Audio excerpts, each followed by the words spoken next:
E aí, molecada, tranquilo? Vamos dar continuidade à nossa aula sobre raios? Hoje veremos raios dos cátions e raios dos ânions. Mais um videozinho aí do Quebrando Galho. Vamos nessa, solta o som, DJ!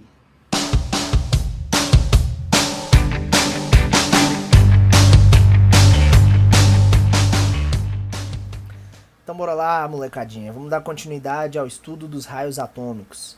Na aula passada, nós vimos o raio dos átomos neutros, né? Agora nós vamos ver o raio dos cátions e dos ânions. Gente, é um conteúdo simples, não é muito complexo não, tá bom? Vamos lá, ver o raio dos cátions. O raio do cátion sempre será menor, tá? Aqui ó, sempre será menor que o raio do átomo no estado neutro. Dá uma olhadinha para mim nessa imagem que eu coloquei para vocês aí. Vamos ver primeiro o Na, tá? No seu estado fundamental. Se você for fazer a distribuição eletrônica do Na, você vai ver que ele termina em 3s1. Você vai ver que ele termina em 3s1. 3s1. Ou seja, essa terceira camada dele vai ter um elétron. Como vocês podem ver, esse átomo tem 3 camadas. Né? Então, 3s1. Se esse cara perde um elétron, essa terceira camada deixa de existir. Então, eu passo a ter só 2 camadas. O que, óbvio, o meu raio vai ser o quê, gente? Menor do que com 3 camadas. Então, professor Lucas Bonitão, é sempre, gente, que um átomo perder elétrons, o raio será menor do seu cátion. Tranquilo? Agora vamos lá para ânions, né? Ânions. Raio do ânion. O raio do ânion sempre será maior que o raio do átomo no estado neutro. Excelente. Vamos dar uma olhadinha aqui no átomo neutro, né? Vamos dar uma olhadinha aqui no átomo neutro, que é esse carinha que a gente tem aqui. Fósforo.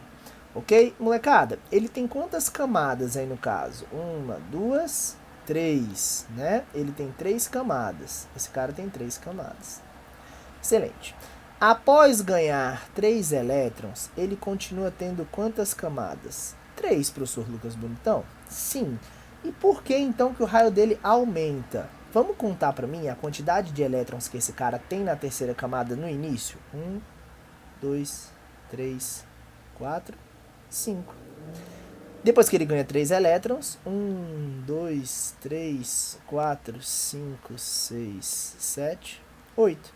Então, gente, anteriormente eu tinha 5 elétrons ocupando a terceira camada. Agora eu tenho 8 elétrons ocupando a terceira camada. O que significa?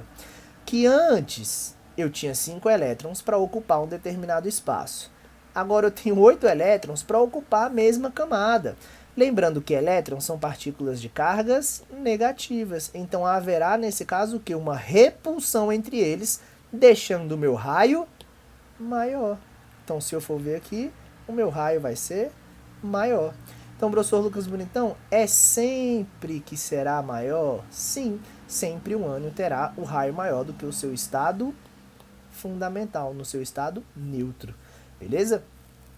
Para consolidar a aula passada e essa aula, eu vou fazer um exercíciozinho com vocês, que é um item de vestibular. Tudo bem? Vamos lá. Questão 1.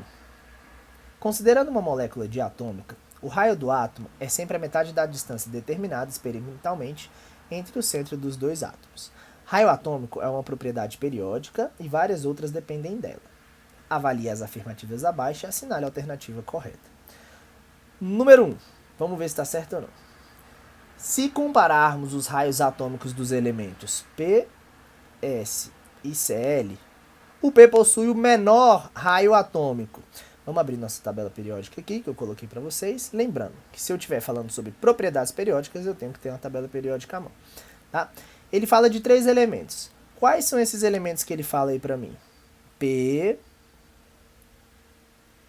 S e Cl. Lembrando que o meu raio atômico ele cresce da direita para a esquerda. Então, qual desses 3 átomos vai ter o maior raio?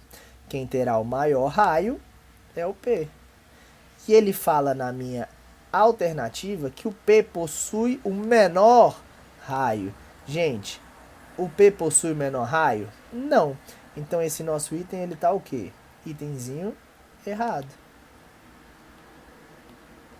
Tá bom. Agora vamos continuar. O F possui maior raio atômico que o íon F-. Gente, vamos lá. O F é o átomo no estado neutro, né? O F- é o ânion. Ou seja, o ânion, ele ganhou o elétron. Se ele ganhou o elétron, o raio dele aumenta. Então é um item também o quê? Errado. Beleza, molecada. Aqui no nosso item, ele pede para determinar a alternativa correta. Aqui a gente não vai ter alternativa correta, por quê? Porque eu tirei os outros itens que não faziam relação a propriedades periódicas, tá? Então, aqui pra gente não vai ter um item certo, tá? Teria mais alguns itenzinhos aqui. Então, essa questão é adaptada, é uma questão de vestibular, é um itemzinho super tranquilo aí pra gente, tá? Molecada, valeu, espero que você tenha entendido. Um grande abraço e até a próxima, gênio.